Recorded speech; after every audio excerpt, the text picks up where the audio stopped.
Clive को, governor Clive को। थोड़ा सा यहाँ आपको समझने की आवश्यकता है। एक पेज में मैं समझाऊंगा आपको कि जब अंग्रेज भारत आते हैं, यूरोपियों का आगमन का एक चैप्टर अलग है जिसको बाद में हम पढ़ाएंगे आपको। अभी वो चूंकि भारतीय राष्ट्रीय आंदोलन मैंने शुरू किया है इसलिए उसको नहीं पढ़ा रहे हैं। अंग्रेज सबसे पहले क्या करते हैं, पश्चिम बंगाल में कलकत्ता पे कब्जा करते हैं।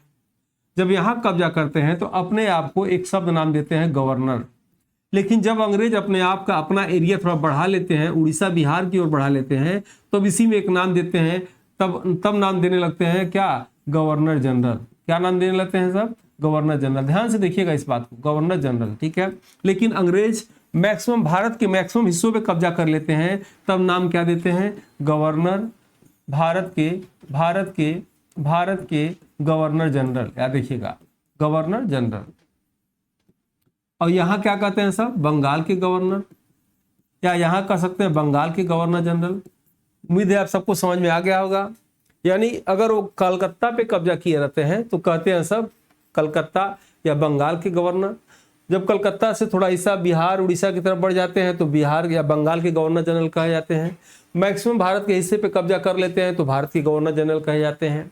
और इसी बीच जब कैनिंग होते हैं, 1857 में पहली बार स्वतंत्रता संग्राम हुआ था। इसके पहले जो चैप्टर पढ़ाए थे कैनिंग के समय, तो महारानी विक्टोरिया आती हैं और कैनिंग से नाराज होकर कहती हैं तुम हटो इस पद से, आज से तुम वायसराय रहोगे। तो प्रश्न ये भी आता है वायसराय कब कौन हो, प्रथम वायसराय कौन होते हैं, तो कैनिंग होते हैं, ठीक है।